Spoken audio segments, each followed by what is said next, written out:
The National Hispanic Media Coalition has long called on Hollywood to increase positive portrayals of Latinos and Latino representation in all media. Yet, on and off screen, in the narratives that Hollywood largely tells, Latinos have historically and perpetually remained the most underrepresented minority in the motion picture industry in front and behind camera. This is not tolerable anymore. We are 18% of the US population.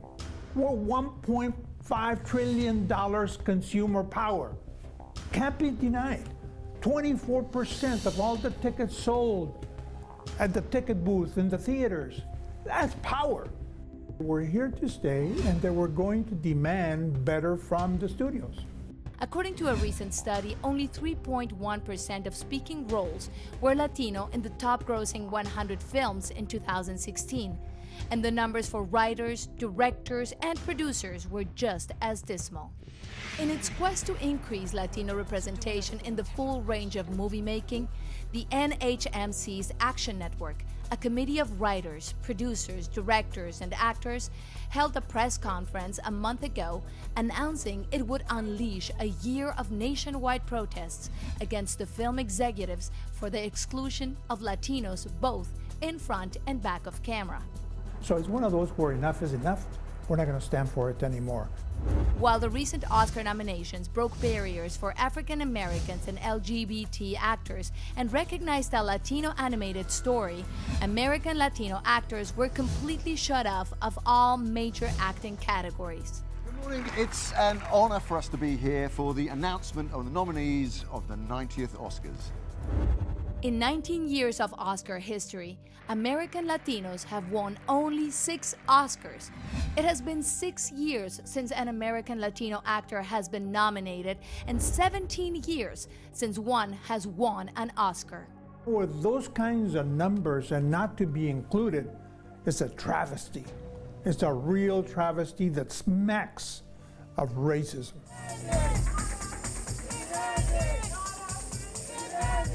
The coalition took to the streets on February 5th and protested at the Oscar nominees luncheon.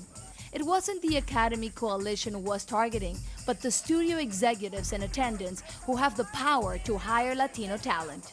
I'm here because I'm demanding that this industry must change. It has got to start including the Latino community. We've been asking nicely, we've been part of the process for a while, now we're making demands. It's about time. If protests don't work, the coalition is prepared to boycott the studios and their films. We make movies popular and successful. Put us in them. We contribute to this country so much, so positively, so financially. We're loyal consumers.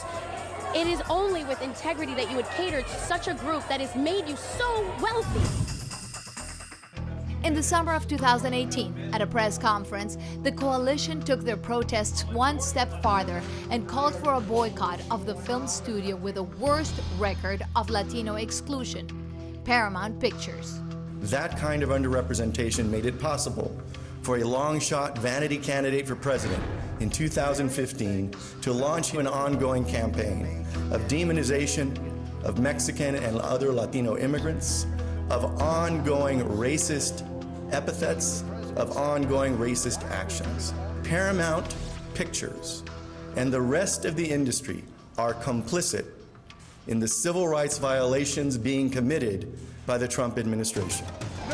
The coalition and its supporters boycotted Paramount Pictures on August 25, 2018. They're demanding Paramount's executives sign a memorandum of understanding agreement detailing how the studio would solve their Latino exclusion problem. We're going to be working across the country to make them pay. Latinos go to movies, but they don't have to go to Paramount movies. And we'll be asking them to boycott Paramount movies until they commit to changing their record and including Latinos to match the population in this country. We're not looking for special treatment. We want fair and equal opportunity to direct, to produce, to play roles and characters that look and sound like us.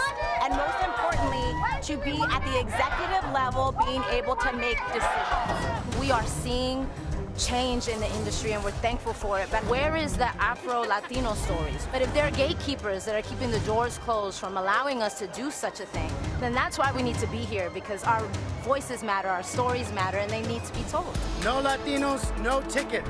No Latinos, no tickets. No Latinos, no tickets. No Latinos, no tickets. No Latinos, no tickets.